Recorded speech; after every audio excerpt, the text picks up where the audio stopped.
All right. So in 1780, William Smith, S-M-Y-T-H, Old English, started this bakery. And he came up with this lozenge, like secrets or lozenges. So he came up with his own lozenge and he started selling in the bakery. Well, he went to this church. Well, it was really more of a cult than it was a church. So they came to see this as the lozenge. If you take one a day, it keeps demons away from you. So they literally had a saying in the church: a lozenge a day to keep the demons away. And it was the stomach demons. So as time went on, the cult kind of broke apart. But so he sold this thing to kill stomach itch, to solve stomach issues, right? And it would soothe your stomach. So when we broke away from England, as the story goes, George III threw a chair when he heard that we had rebelled, threw a chair and grabbed one of these lozenges and took it to soothe its stomach, right? So time went on and they got bought out, and then they got bought out again, and then Kraft bought them out. And so when Kraft bought them out in 1983, they said, okay, we think this lozenge can be big, right? So they had already gotten big in London, and it had gone into Paris. And the people, and New Yorkers were also starting to be imported into America. And New Yorkers and people in Boston were taking them. And so it was really the people who were eating these lozenges were yuppies, right? Young urban professionals, right? So how do you market to a young urban professional? So my sister-in-law lives in Philadelphia. She doesn't watch television. They don't have billboards in Philadelphia. Right? I mean, she goes to a grocery store is about the size of this room, but she can take her choice. There are two of them, about 6 blocks away, about the size of this room.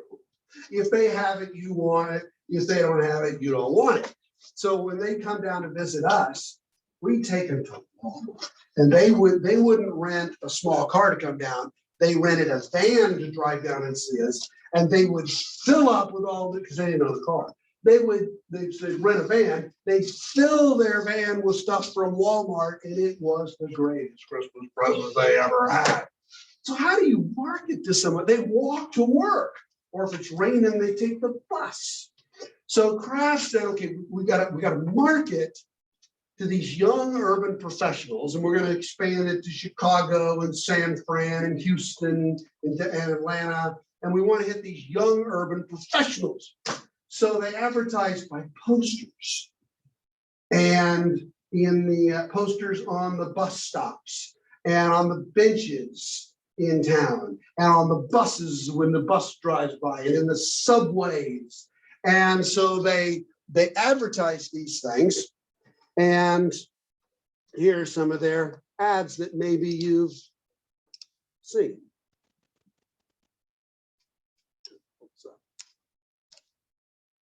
Altoids.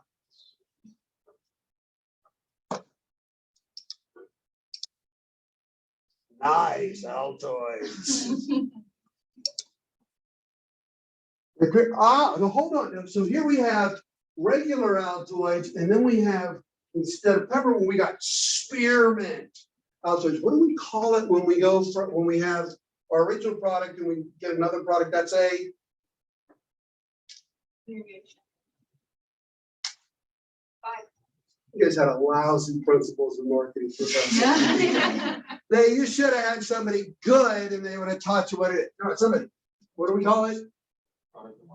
A line is something that's in a different category. This is a product extension. Yes, at least somebody had a good marketing professor. So, at least to make a talk. Now we know what the original scent was.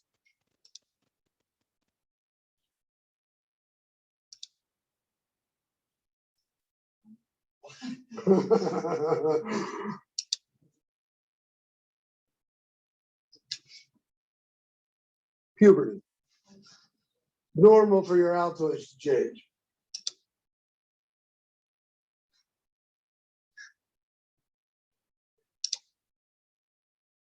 So this is one of those hand crunchers.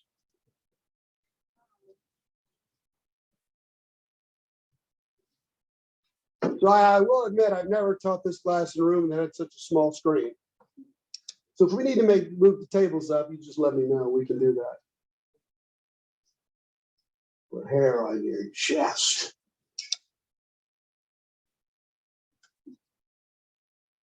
And Altoid, how many have had an Altoid?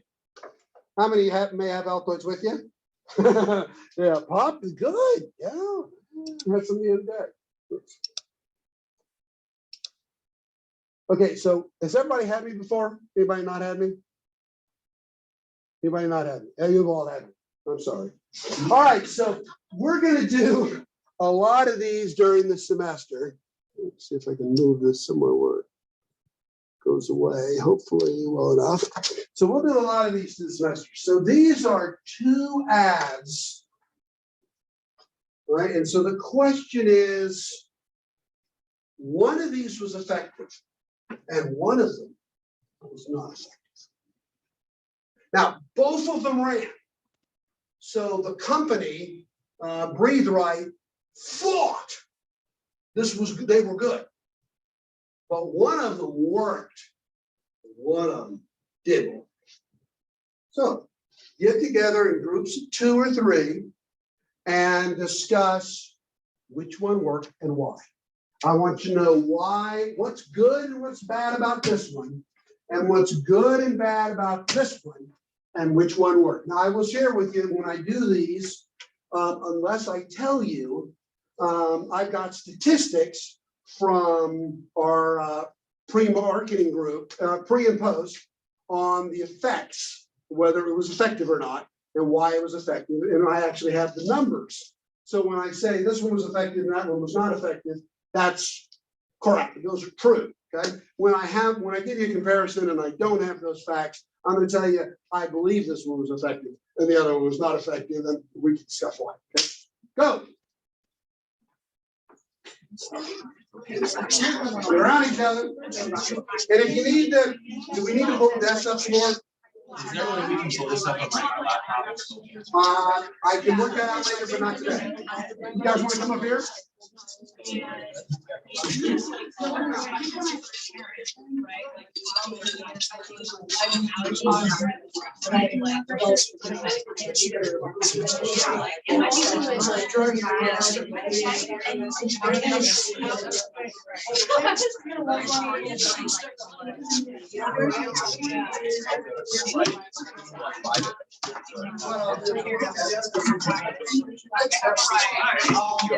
But if you want to move on,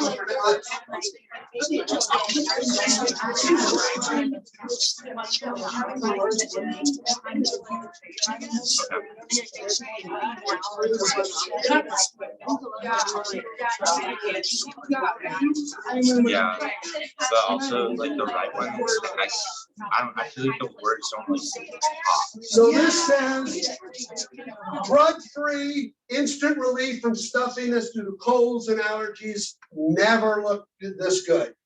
Down here, spring-like action that lifts stuffy nasal passages. Look for them in the cold and cough section. And over here, introduce your kids to their first no-brainer, Cold Remedy A or Cold Remedy B. New Breathe Right nasal strips relieve your child's nasal congestion without drugs of any kind. So now you both can rest a little easier. Go ahead. What's good? What's bad? Like the right ones. Yeah. Yeah, the right side working more shy. Yeah.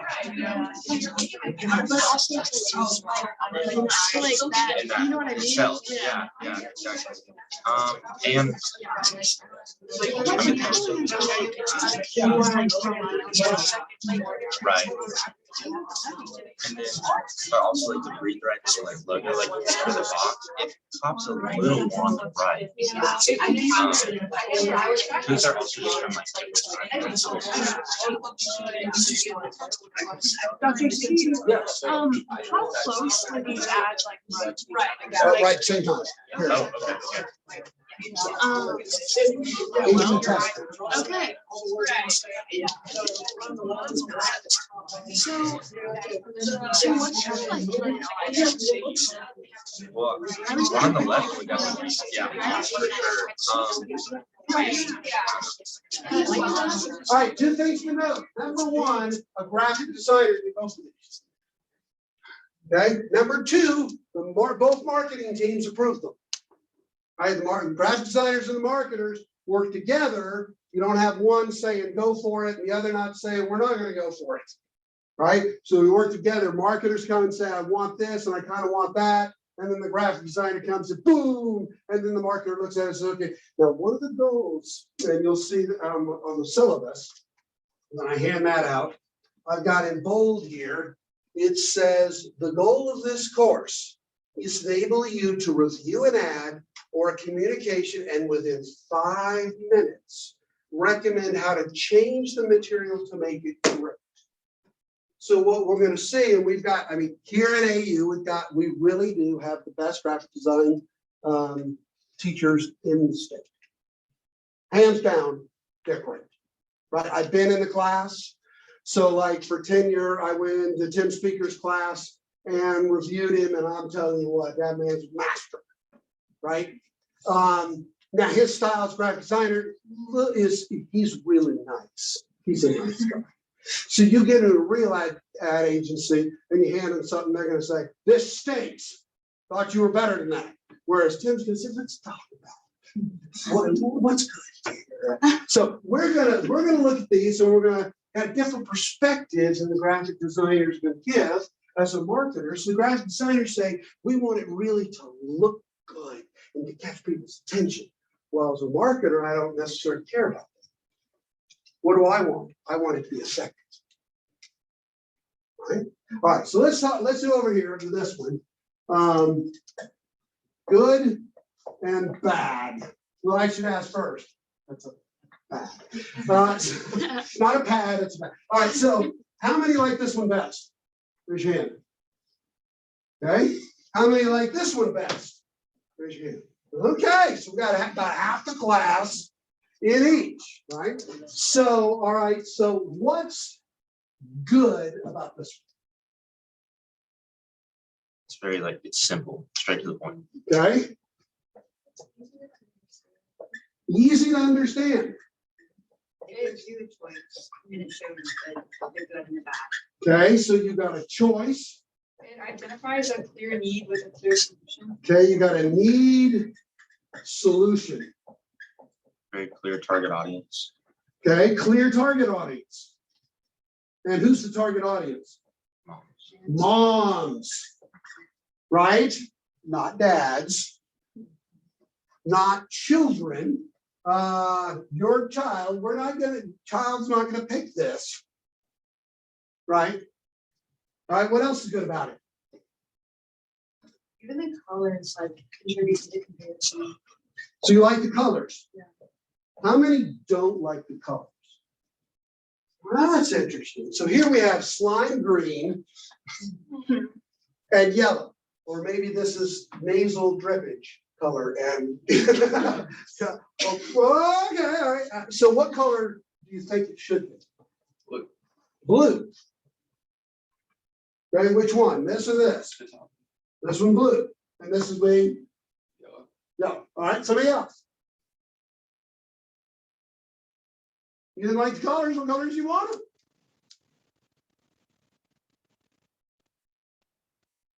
Bad, just basically. No, I'm just kidding. Yeah, like blue, like you said, but then maybe like a light pink, so you get like a spring vibe, like nice and clear, airy. So might a marketer say to the graphic designer, you know, I want to see this in blue and pink. Well, what would the graphic designer say? Are you just doing this? No, what you would do, and that's one thing we're going to talk about, how to present an ad so that the client doesn't look at it and say, I want blue and pink. Well, would a client do that? Oh, yeah, clients are stupid. They don't know what they're supposed to do. Right? So part of making something is presenting it. You're not just advertising to the customer, the end user, the buyer. You're also marketing to the client. So you don't just say, okay, here's what we want to do. You say, we did green because green portrays, and then if the customer says, well, I want to see it in blue or pink, you say, okay, no problem. You give them blue and pink. But the customer, the client's paying. They want blue and pink, that'll work.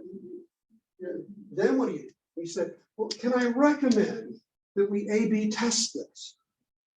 And we send it out to a certain number of people like this and a certain number of people like this. And then we monitor and find out which is more effective. That way you get the best results for your money. Well, what is the client going to say? No, I don't want to find out which is more effective. No, they're going to say it's a great idea. Right? Yeah, you got to win the client. All right, what's bad about it? The cough syrup or medicine, it looks bigger than the measles strip. Okay. Bad choice is bigger. Now, how many the first time you looked at that, you had no idea what that was? How many thought it was blood? There you go. Right. Okay. So what is it? Is it a no-brainer? How many, when you looked at this for the first time, had no idea what it was? You had to read, you had to look down here before you knew what it was. Come on. All right, so I'm going to suggest that it is not easy. And unless I'm intrigued enough from this, and usually that means I know this is drugs. Now I ought to mention, I believe in drugging children. When we took our first vacation, we took our son, who was, I don't know, 4 months old, 3 months old, something like that. And we drove from Atlanta to somewhere in Florida to the beach. That kid screamed for 9 hours.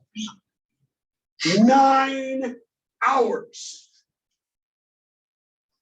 I finally pulled over in Tampa, got out 12 lanes. I got out on the side of the road. All these cars buzzing by. I had to have some peace of quiet. We drugged our kids from then on. Benadryl is a wonderful thing. It's a godsend. So I believe in drugs. So here they are. You can drug your kid. Well, I like that. No, but a lot of people don't like to drug their kids, right? So if you recognize this is a drug, a lot of mamas are going to say, hey, that's a great idea. Right? Or maybe they'll say, let's do both. But, all right, so what else is bad about it? The text is hard to read. Okay. Now, this isn't, of course, you're far away. And it is a magazine ad. So you got it right in front of you. Right? And if it was on the internet, you'd be right here. It's easy and zoom in, But okay, so text might be a little small. Okay, what else? It doesn't give like a demonstration. The one on the right shows like the airflow and everything, but that one, So it does put it on a nose down here. but it doesn't show like. But if you were close enough, you would see that's an adult nose. So let's say bad demonstration. Whereas over here, that's a really good demonstration. It shows nose, shows the bands, shows the arrows pulling the nostrils apart. Okay, so the demonstration can be good. So it's a bad demonstration. What else?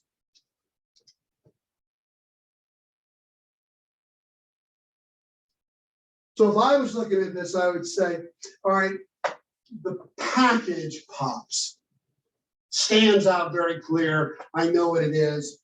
And when I go to the store, I know what I'm going to buy. Because if all they showed me were these strips, would I know what to buy? You see the problem there? So I help you identify what you're going to see when you go in the store, and that makes me more likely to buy and go in the store and recognize it and say, oh yeah. Because remember, I got to be reminded when I go in the store. Because I saw this months ahead of time, or even if it's the day of, I got to remember, right? All right. Anything else? All right, let's try this one. And yes, this one was more effective. All right, so what's good about this baby? The words draw you towards the photo.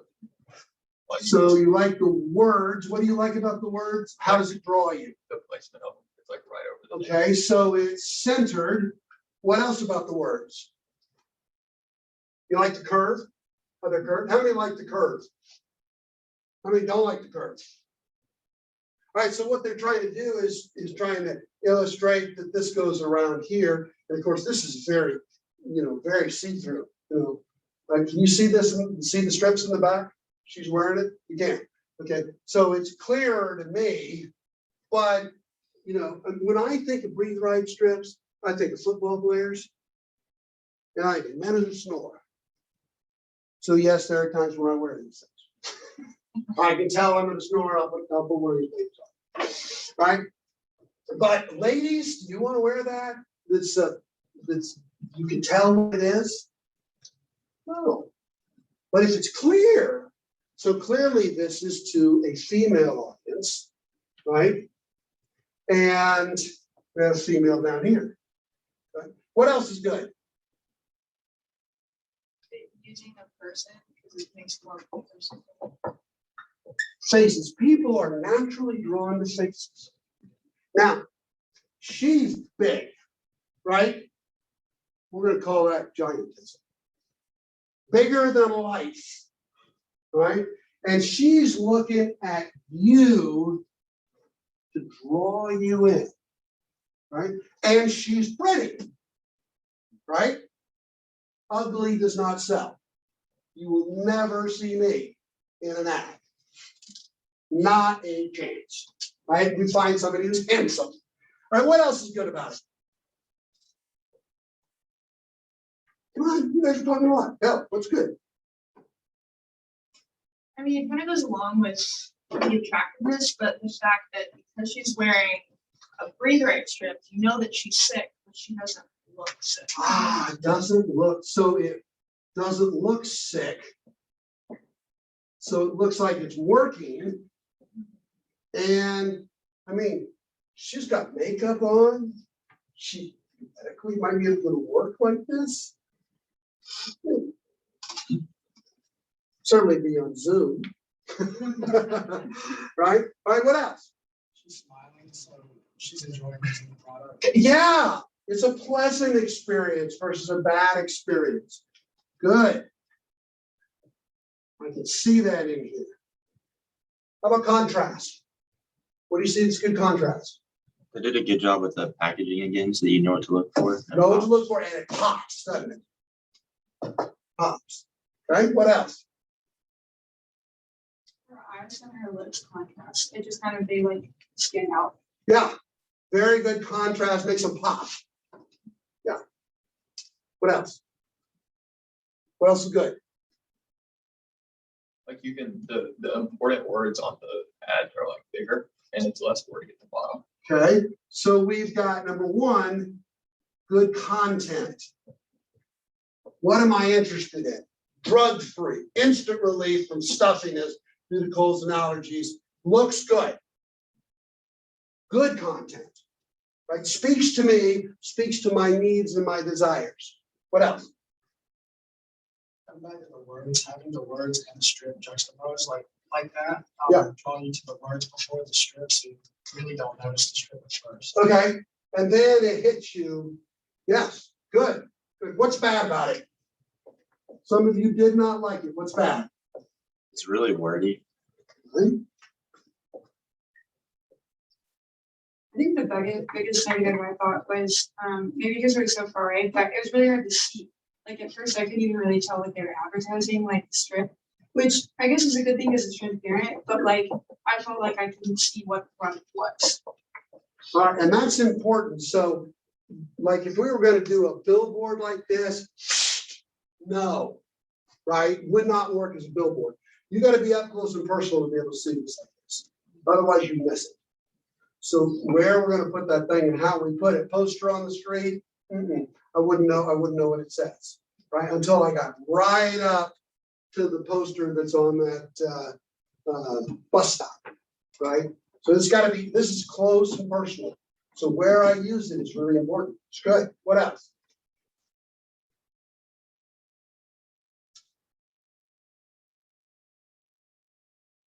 I don't know. I personally don't like that the models show like someone's makeup on and it's so like put together because it's not realistic and it's almost as if it's showing the idea of you want to look like this versus like I mean I think it's definitely helping, but I'm not sure if it's ethical. You just don't like redheads.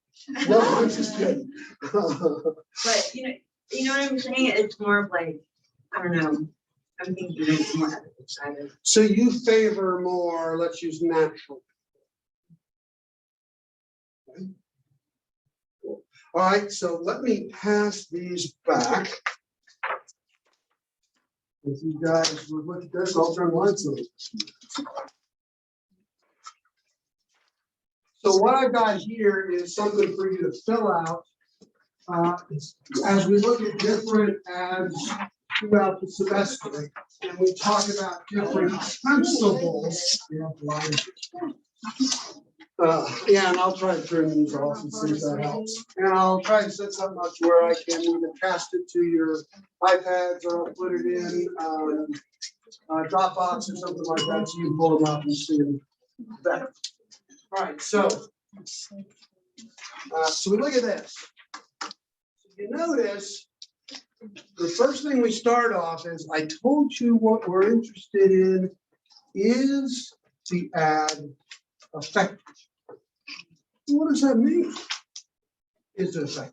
What do we want to get when we advertise? And I mean, isn't that a really good starting point? You said you start with the customer, right? What is the customer, what are their wants and needs and things of that nature? And to do an ad well, you need to understand the consumer behavior behind this. But what do we want to obtain? So number one, the number one thing we want to obtain, recall, remembrance, recall. So you're going to see an ad and sometime in the future, I want you to buy this product. Well, if you don't recall it, if you don't remember it, it ain't any good, right? And so what we did is we paid people to read magazine ads, read magazines. And we had these ads were in magazines and they were in different magazines, different times. But so they looked through there and then we called them the next day and we said, tell me what ads do you remember? And then, do you remember an ad about a cold? Oh yeah, there were the nose strips. So there are two different kinds of remembrance. Remember that from principles? No, you had that bad professor. Two different kinds of, anybody? Aided and unaided recognition. Which do we want? Unaided. Unaided, yeah. So you're walking through the store and you pass by and you see this, or you walk into the store and I want to get breathe rights. Right? So you remember that thing on an unaided basis, but then we also have aided remembrance. So what we do is maybe you remember what we don't from advertising. So we give you a cue. You have a need, and so we give you a cue. And the cue is to say, now it's time to act. All right? So maybe you walk in the drugstore and there's a little poster there, right? To remind you. So when you go into a restaurant, right, and there's a bar, they've got a liquor sign in neon above the bar, right? And they may be different, it could be Bud Light, could be Bud, could be Coors, could be something else. I will guarantee you, whatever that neon light is the number one beer sold at that bar. Because it reminds you. And so the bartender comes and says, what do you want? And, you know, and even off inside, they haven't consciously thought Coors, they haven't consciously processed that sign, but they say Coors. Because it's your peripheral caught that up, and subliminally you got that, right? But we had placed in you before something for you to remember. We want you to remember the F. Now, when we go to report to a client, how successful was this ad? We're going to tell them, here's how many people saw it. Right? Here's our statistics on our remembrance, our recall rate. Right? And now let's go to number two. Number two, second thing we want, persuasion. Persuasion. We want to persuade you maybe to change what you're doing or persuade you to buy the product. Maybe it's to persuade you have a need, so just to recognize the need. Maybe it's just need oriented. Maybe it's solution oriented. So you know what you have a need, so here's the solution. But we want to persuade you. So this one here, A or B, you've got to choose. Drugs, and if you take the time, which is the problem with this one, but if you take the time, I'd rather not give my kids drugs, right? I'd rather not give my kids drugs. I choose that one. I'm persuaded, right? So we want to persuade you. So in this situation, the remembrance here was 2 times the remembrance over here. And the persuasion over here was about 10% above normal for normal ad. And over here, it was about 10% of a normal ad, except among those who remembered the ad. Those who remembered the ad, persuasion was 3 times higher than normal. Because if I take the time to where I'm really focusing on this ad, that's very convincing. So this is a really good ad if I pay enough attention to it. The problem is if I don't, right? So if I got a kid today who's sick and I'm thinking, I gotta go get my kid something, and I see this ad and I think, ooh, I'm gonna do that instead of drugs, right? But if my kid hadn't been sick in a year and I saw this in May and it's January, I'm going to get drugs because I didn't pay any attention in May. They didn't have any problem, right? So I wasn't persuaded and I didn't remember it, right? So then there's some subservient goals, some other things that we'd like to measure. So in both cases, we checked with target audiences and we paid just to look at all ads, not just look at these ads, but to look at a bunch of different ads. And we found how persuasive was each one of these and how much did you remember it, aided and unaided recall. Okay? So some other surveys, sales. Boy, isn't that really what I want? Sales, right? But can I tie an ad to sales? That's tough. So I'm at CenturyLink and I present my budget, right? And we want to spend, I don't know, 380 million or something like this. So my CFO, we're in this meeting, the CFO says, I see you've got television commercials here. Yeah.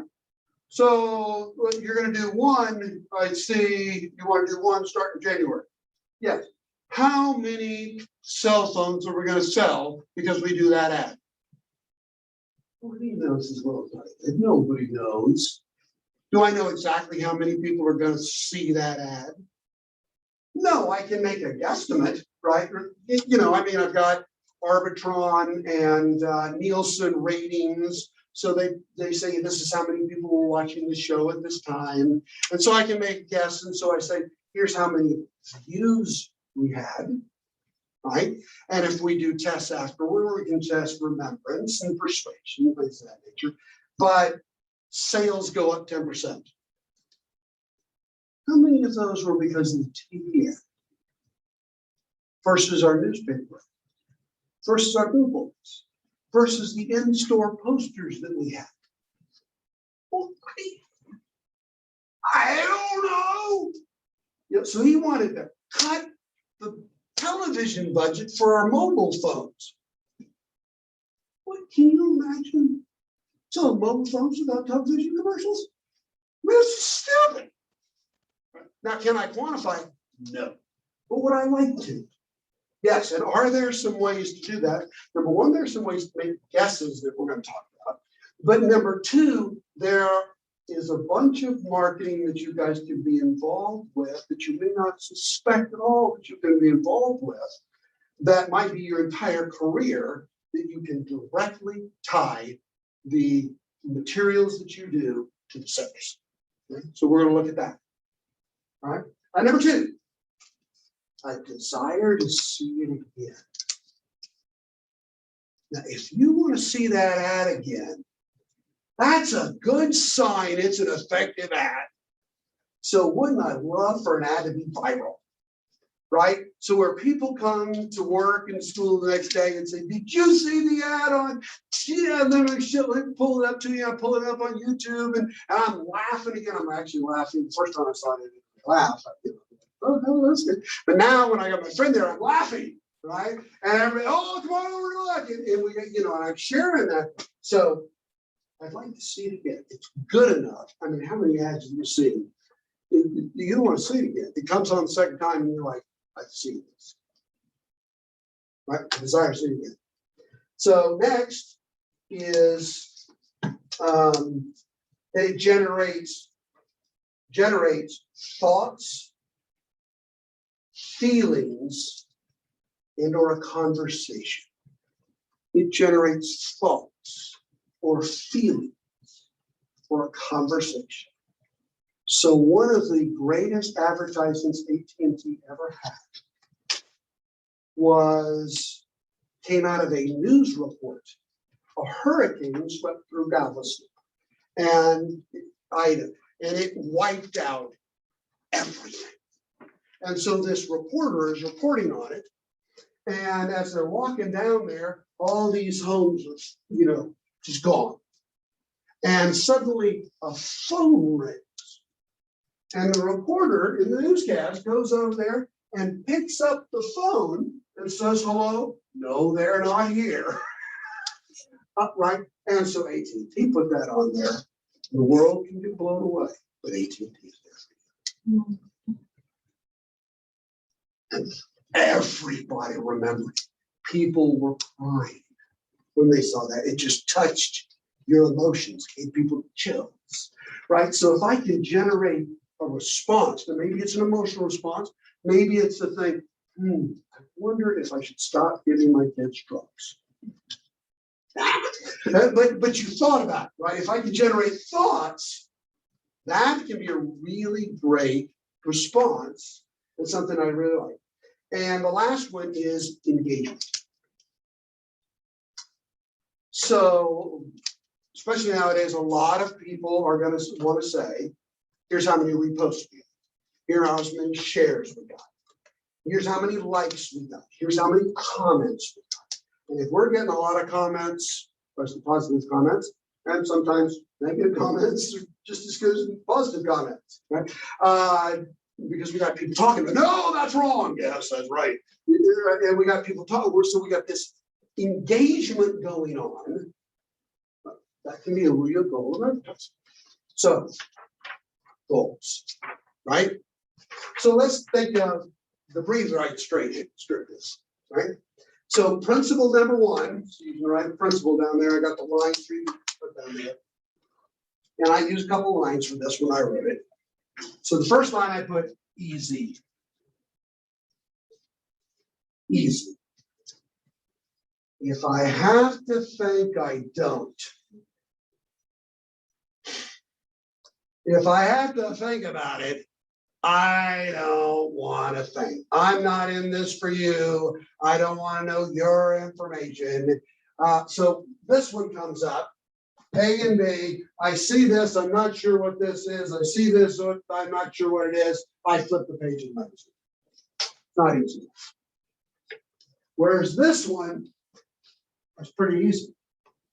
I look at the girl, I see this strip down here, drug-free and relief from stuffing-induced colds and allergies never looked this good. I get it. I glance, I see this demonstration. Lot of good persuasion, very quick and easy to persuade you. We're here. I know you guys, some of you really like this ad, but that's because you thought through it. I mean, I've got you here, what's good about it, what's bad about it. But if you were flipping through a magazine or running through on the internet, you'd be like, keep going. Easy. Okay, principle number 2. Or you can also put down there, so when I did this, I did, if I think I don't.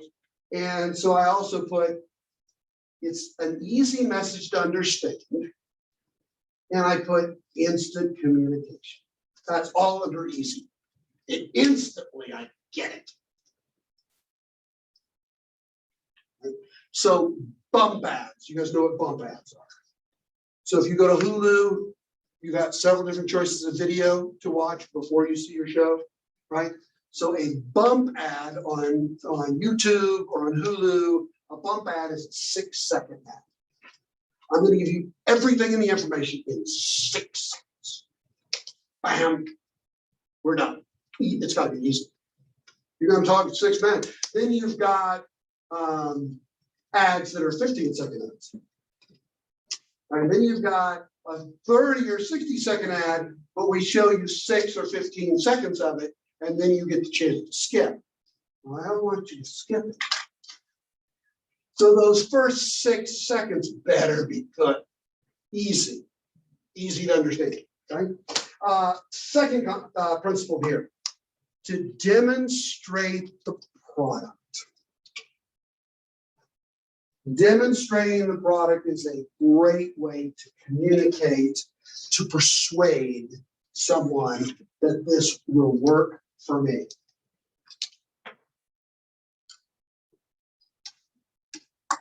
Third one is visual contrast.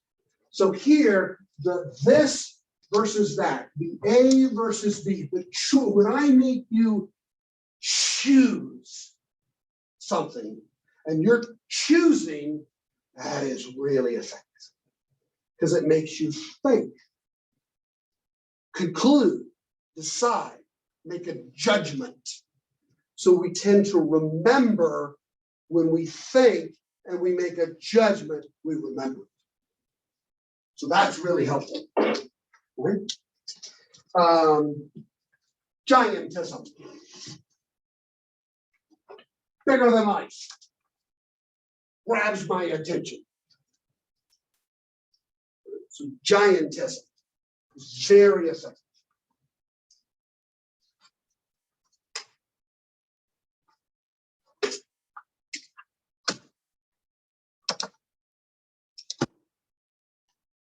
Syllabus.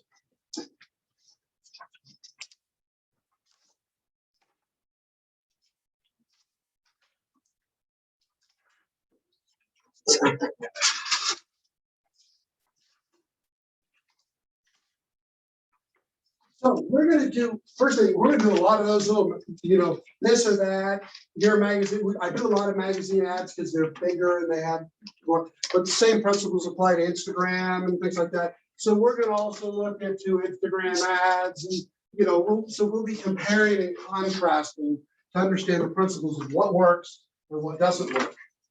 Because we can do something and it looks great, but it doesn't work, So the course is, and so for example, after I left AT&T, I consulted with them. So they would send me an ad. I had 15 minutes to look at this ad, to mark it up and send it back to them to what should we change?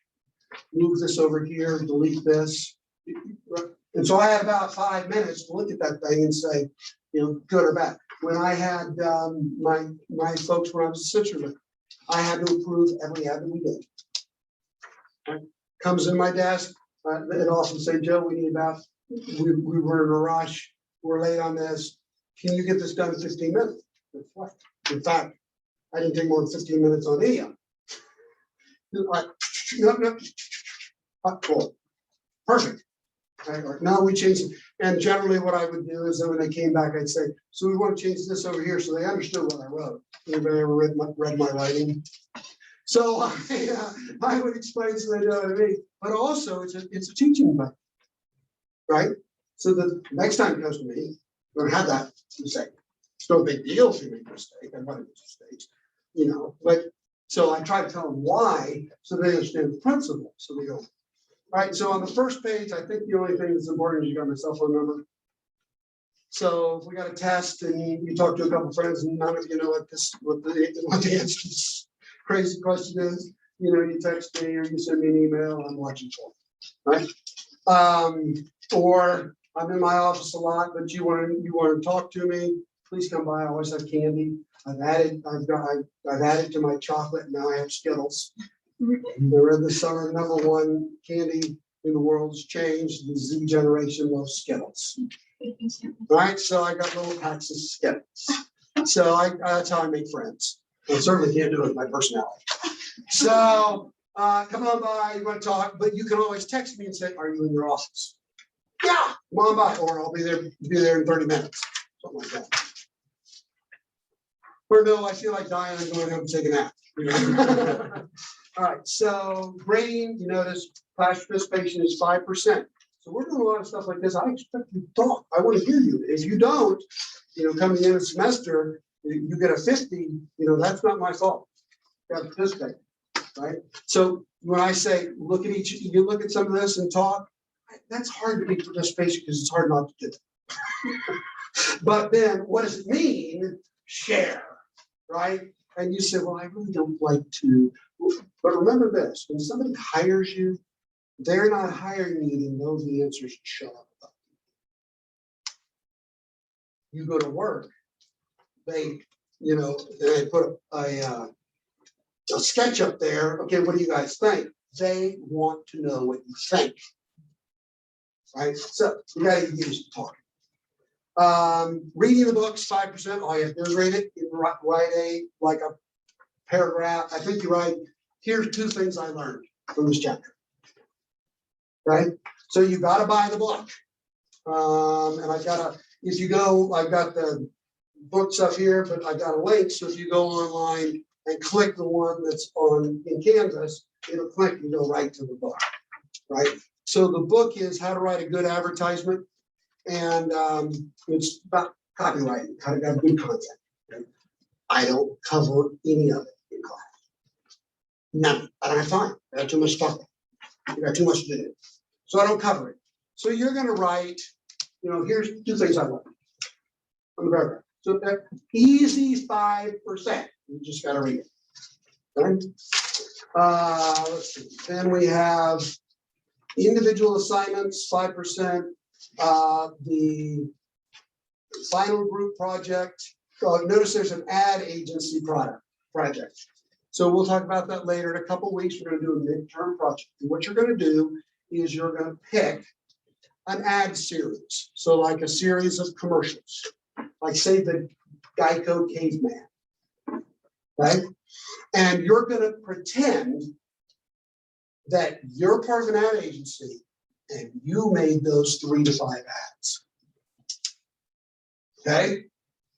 And now what you're going to do is pitch those ads to the company. So you're going to look at all that. And we'll go through, here's what the company wants. Here's the client. Here's what the customer is. And then here's our ads. And this is why it does this. And this is why it does this. And you're going to sell it to me. So like, for example, I had a team do the Geico doc. Right? So you got an insurance company. An old state insurance company has been around for 100 years. And only 0.2% of the people in the United States know what Geico is, right? And they're the number one provider of that kind of insurance in the country. So you come in and you want them to have a duck there that quacks. And they're supposed to get Aflac. And you got a duck and you're making fun of the insurance company. That's a market to sell, right? So you got to sell me that that's a good idea to do this. And you can do anything you want. I had a group, maybe it was 3 semesters ago, and they did the Willie, the World War II Jeep, and they advertised to the Army. Had another one that semester that did De Beers, when De Beers introduced diamond engagement rings. So only prior to this, and I didn't know, prior to this time, around 1909 or something like that, only the extremely rich got diamond rings. And De Beers got all these diamonds and they want to, and so they did this marketing campaign to say you're not really engaged unless you have a diamond ring around your finger. Changed the world. Right? So if anybody get engaged already? Okay, so you wouldn't have gotten a ring back in 1890. Nobody did. Now, would you be engaged if you didn't have a ring? Would you consider yourself engaged? That's because of De Beers. So these guys did their presentation, and I acted like, as their vice president, I acted like it was 1907. So I asked 1907 kind of questions and the 1907 kind of attitude, and great present. Here are the ads that we wanted to do, and it sold it, right? So that's a big part of marketing, is being able to sell ideas. So we're going to do that. Okay, that's our first project. Second project, we're going to have projects on emails. So in internet marketing, cover emails. So I cover emails, right? Because the principles we learn and things like this, we're going to move those over to email. Okay. So they got 4 exams. There's so much material in here. I broke it up into 4 exams. Right. One of them we'll probably do online. You'll have like a week. You take it anytime you want. But we'll have 4 exams because there is a lot. And if you've taken my test, these things are hard. Right? I want you to know the stuff. Now the one online is probably it'll be open book. But the first question is, I haven't talked to anybody who's taken this test. And the last question is, while I was taking the test, I didn't talk to anybody about the test. All right, so make sure you answer those true. So that will probably be open note, and it's a huge amount of material, but and I suggest it's best to learn the material because it's stuff you're going to use, right? So, but you do have a backup, right?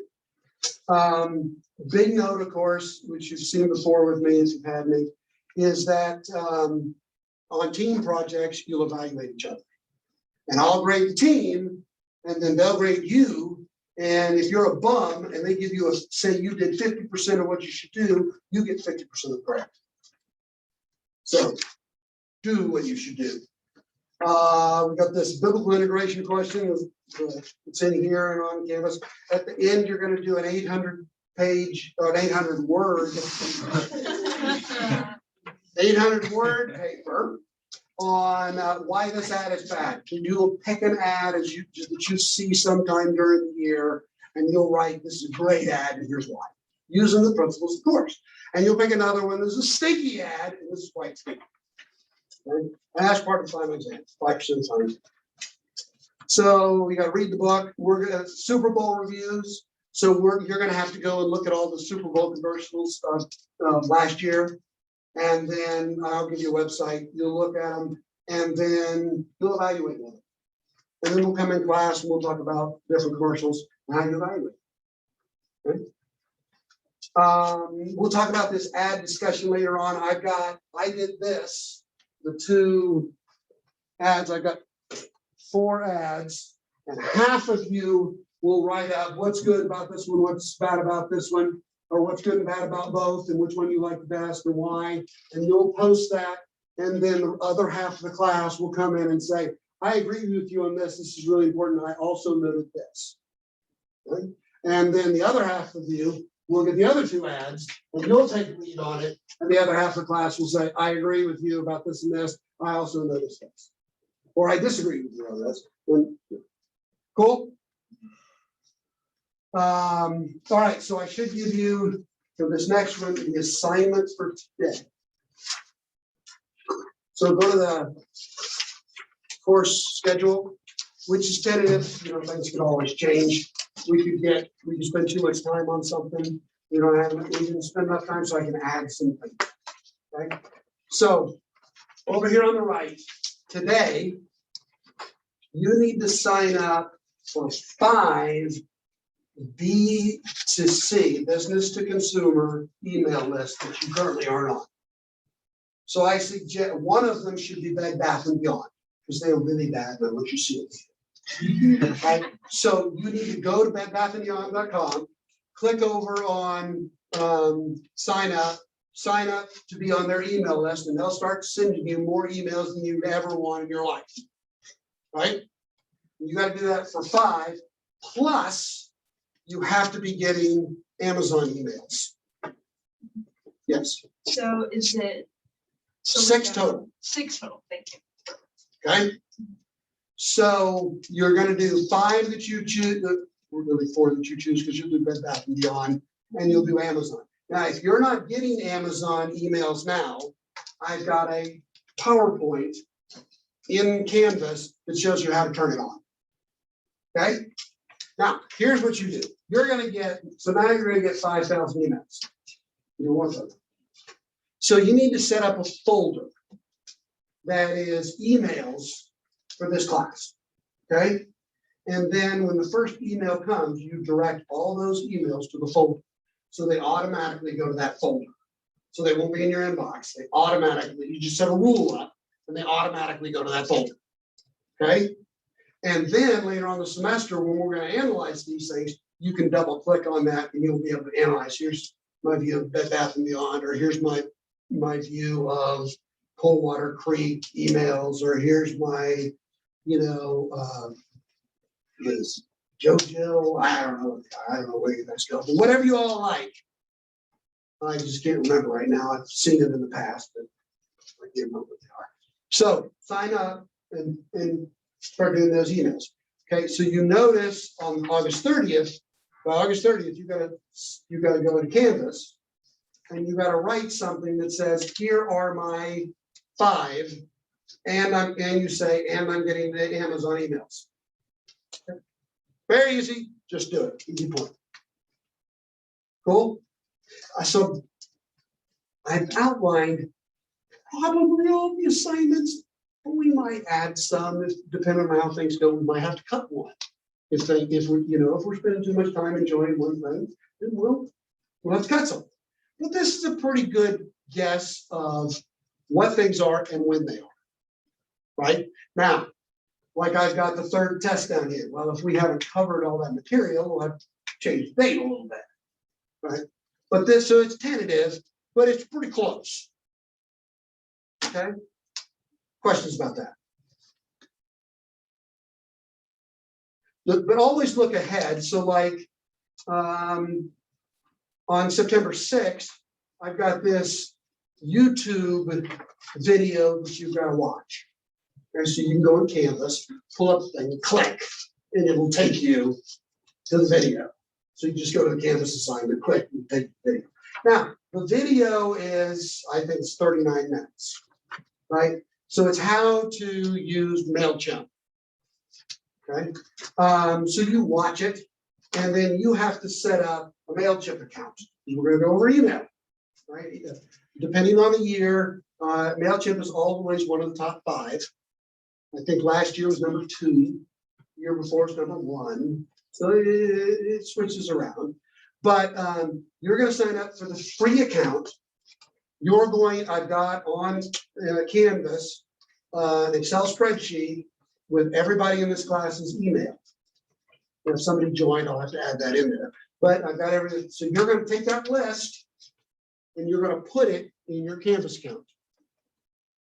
Right? Because you're gonna use that list to send me one as a test, that you did this. And later on, when we do better, when we do more, you're gonna send it to the whole class. Through MailChimp, right? So you have to set up a free account. I'll warn you, later on in the semester, you're gonna upgrade your account to the $17 account. So when we develop emails, you'll have more capabilities, right? So you'll actually have used one, and I assure you, you go to an interview and somebody says, well, what do you know about email? And you say, well, I've used MailChimp. Oh, cool, you're hired. Why? Because part of your job is to help do MailChimp. I had one girl in here last semester, and she had her plans, what she was going to do, and she went through all the email stuff. So that was really interesting. And lo and behold, she gets a job for $60,000 a year doing email marketing. Right? So you just never know. Is it similar to Constant Contact? Yes. Okay. And just where do I collect? What do I do? Yes. Things I do. And the guy will do that in practice. So if you've done Constant Contact, it'll work. It's like you're in one school, they use Blackboard, you come here, we use Canvas. You just gotta learn different places to click. No big deal. So later on, you'll do the $17 version. Make sure, we're gonna use it for about a month, make sure the last week of that month, you cancel your subscription. Otherwise, they'll bill you for another $17. Don't cancel it too early. I had one student who canceled too early and had to pay another $17 to get back in to do his last assignment. So, but we'll use it about a month. Cool? Questions? Yes. This is about the ad discussions. So it says that we'll be assigned. Are you just gonna give like groups of us like your? Yes, already in Canvas. I've already done it. Unless we had somebody add. It's like week 13. Oh, okay, yeah, I see. Yeah. Thank you. So I think everything's in Canvas. So I think we'll have a fun class. Uh-oh. All right. Let me hit the lights. This class is not advertising. This class is advertising and promotion. And I'm sorry, when I updated this yesterday, I accidentally didn't change this to 2021. This is, you can see here, it's 2021. So I'm sorry, I messed up. So you can see advertising being huge. I mean, huge, biggest growth in advertising. So advertising just jumped from about 200, and you can see we're right about 240 million to 295, so about 50 billion. So about a $50 billion jump in expenditures advertising last year. Huge. But so you notice we got advertising expense. This is promotional expense. So this class is advertising and promotion. So an advertisement is a long-term, as you remember, hopefully from principles, it's a pull. We try to pull you in like you're tied to a rope. And sometime in the future, you're going to buy, but we're going to instill in you the desire for Coca-Cola. And then suddenly you're at a stadium and you're going to pick Coca-Cola or Dr. Pepper and you pick Coca-Cola. We're advertising to you. Long-term paid advertising, right? Posters, billboards, TV ads, Instagram ads, Facebook ads, all that. Then we have promotion. And you'll notice that until this year, promotion was about 51% of all marketing expenses for promotion. Now, this last year went down to 49% and advertising went to 51%. Right?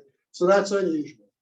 But you can notice half of what marketing is promotion, not advertising in terms of the communication with customers, right? So what's a promotion is a push tactic. It's like I got you next to a cliff and I want you to buy this product now.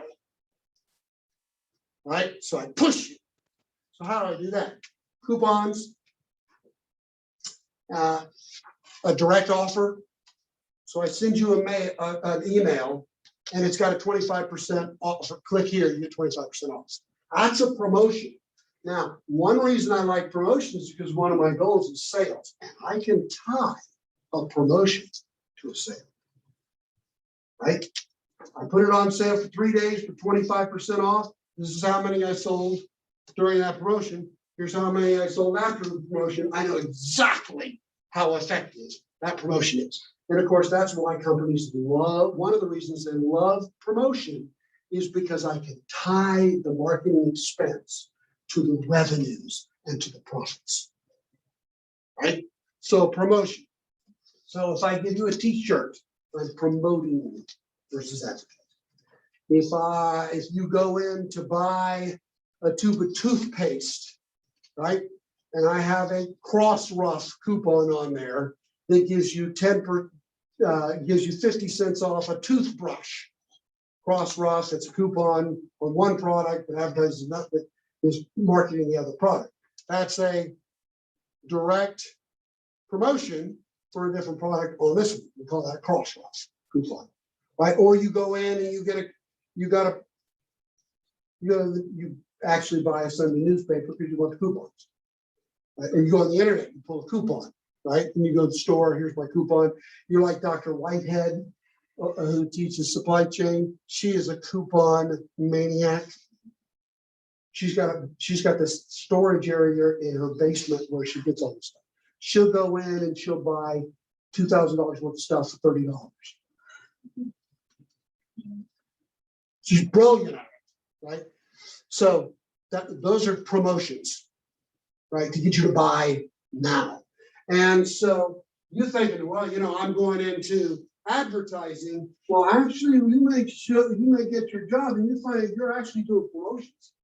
We need you to even if you're a graphic designer, we need you to design this coupon where people will use this coupon. Right? So we're going to cover coupons. Right? So we've got this POS, this point of sale poster. So you walk into Quick Trip, right? And you're out there pumping gas, and they're advertising these little things right out there, right? And so we got this, buy this and get this free. It's a promotion. But so you could be doing promotions, and so you need to know what works for promotion and what doesn't work for promotion, right? And so when I send an email out, 17% of the people in the United States will take your promotion with a 5% discount. Right? Then you got 30% of people who won't take a 5% discount. It's got to be at least a 10% discount. Well, if that's true, I will segment my email, send these people a 5% discount and send these people a 10% discount, right? And I lower my promotional expense. And then you're a genius and they want to promote you. Now you're a strategy developer for the company. Okay, so advertising and promotion. So here are a couple of things that are very interesting. So this is what's going on with the media, right? And how much is being spent locally. So instead of advertising nationally, a lot of even the big companies are advertising in select local markets instead of doing a nationwide campaign. Well, how do I do that? Is it different when I advertise in Anderson versus Atlanta? Do I talk differently? Well, yeah, right? So if I find out somebody lives in Iva, am I going to use different kind of language to talk to them? Oh man, do anybody know somebody from Iva? Yeah, so they're different, right? They talk differently. Yeah. All right.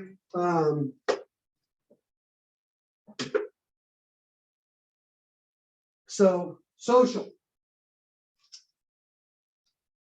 How much am I gonna spend for social media on old people? Right, so in 2012, about 10%, 2020, about 20% of my marketing budget is going to old people. Right? So what's my product? Where am I going to advertise that? Well, I'm going to advertise on Facebook. How many use Facebook? 2, 3, right? But your parents use it? How many of your parents use Facebook? Right? So who is my customer is one of the first questions we ask. You don't just do an ad, you find out who is my customer, and I'm going to target it to that customer. So I'm not going to put a young, healthy looking person. I'm going to put a sick, deadly looking person, or actually I put Dr. Spencer on a picture because he's ugly and he would match the criteria of people who are old and ready to die. Right? So I got to match the customer. So companies are doing that. They're being very segmented in what they do. Advertising formats, online video ads, 76% of companies are doing it. Ads streaming on smart TVs, 56% of companies. Digital billboards and outdoor, 35% of all companies are doing that. You ever thought you'll be doing billboards and posters? Had one graphic design student minored in marketing, and when she graduated, couldn't find a job. During a recessionary time, kind of like next year's going to be, which means you need to start working on getting a job now, right? So she didn't. Last thing she wanted to do was write stuff that goes inside of the box, right? But I had a contact over TTI, which is Ryobi, got her a job over there, and she started doing stuff for instructions on how to put things together. Because she designed it to where people could understand it, right? When I was at CenturyLink, when we sent out stuff on how to set up your DSL modem, if we sent it to a man, we had 86% of the men who could not get it working. They had to call help desk. 93% of the women got it immediately. Why? They read instructions. So what we did is we sent, but 87% of the people who did DSL setups were men. So we made a video disc. Put this video disc in your computer. It'll show you what to do. And we had a video. But installs for men went to 98%. Didn't need to call the help desk. Women dropped from 86% down to 15% that couldn't follow the instructions on the video. So what we wanted to do is, if you're a man, watch this. If you're a woman, read this. Well, that's too insulting, right? But we did have both video, disc, and a instruction sheet, and they had to self-select. And our install rates skyrocketed. Understand the customer. But that's advertising, right? It's kind of internal advertising. It's very, very important. So you might find this interesting. How effective was my dollar spent? The worst that I can say this worked, this was effective, we made money on this, social media. And most generations Z says that's the only way to reach us. But the truth is, we don't know if it's working or not. Content marketing, which is a hot topic. Display advertising, video marketing, email marketing, paid search. Let's see.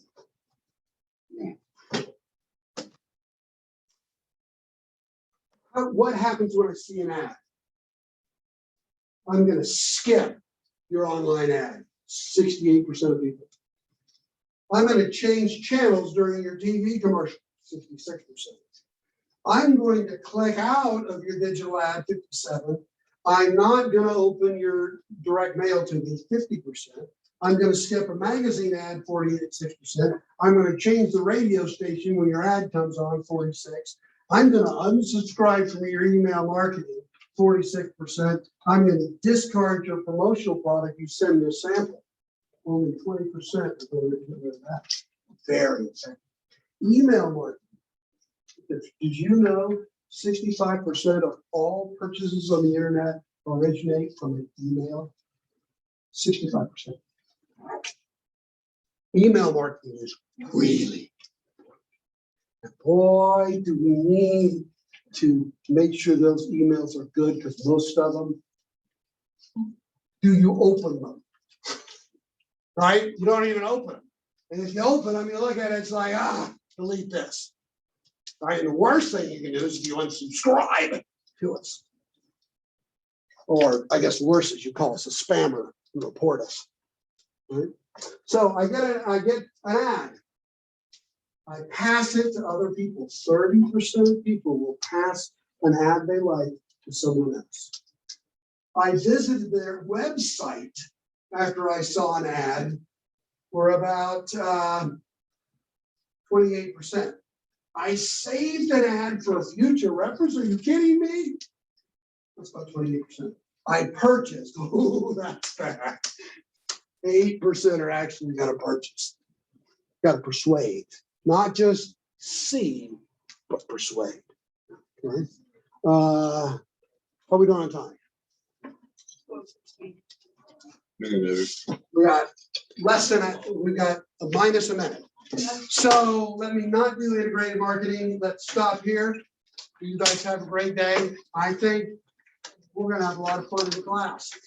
See you guys. Thank you. Hey, first person out, turn the light on.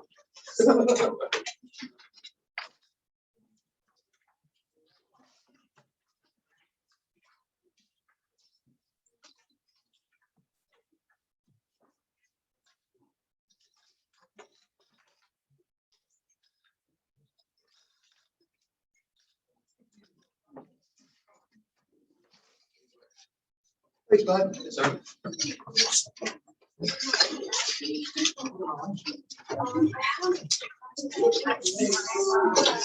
John's all gonna work. You gonna get out?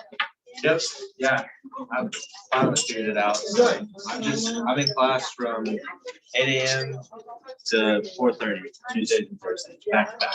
So Okay. I gotta figure out when I'm eating lunch, but other than that, it's We gotta working. figure out where you're gonna study. I do, yeah, but actually with my internship, like I work for one of the brokers like individually, and like he just hands me a check every other week. And so he's like, if you ever like, if you have 3 tests in a week or 2 tests the next day, he's like, just don't come. He's like, I don't care. So I think it'll be a really good like fit.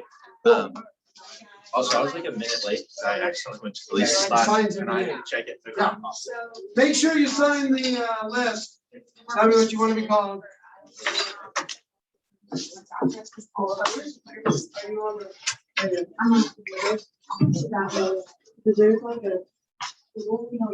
Like, okay. So, Like, okay. Interesting, yes. yeah. So I will try to figure out how to use my iPad in here. Some broadcast will go on. You guys use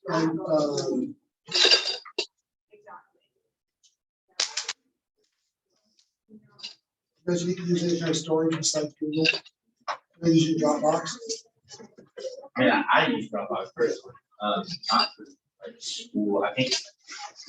But I can set up something and post it to Dropbox. And we can share. Okay, I think that or Google Drive probably work. But I mean, I know for like the PowerPoints, I don't know if you can put those in Canvas. Well, I can put the pictures on Canvas. I don't post PowerPoints. That's But right. I might could just post the pictures in Canvas if I pull it up now. Yeah, that could work. We can try it and see if we have enough bandwidth in here. Okay. I mean, I'm good now that I'm in the front row. I also forgot my glasses. I'll see you next week. Say bye.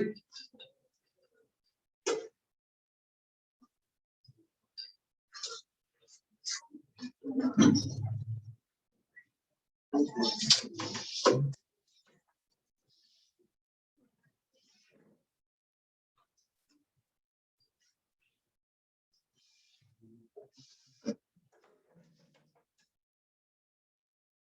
Hey, how are you? I'm good. How are you? Man, I have barely ever seen you around, and now I get to see you every week. She's over here a lot. I do this year, Yeah. so this is terrible. Here's what everybody has told me. And it's like, great, here we are starting out semester in this classroom. I've never, they assigned me here one semester a few years ago before COVID. And then a student accommodation.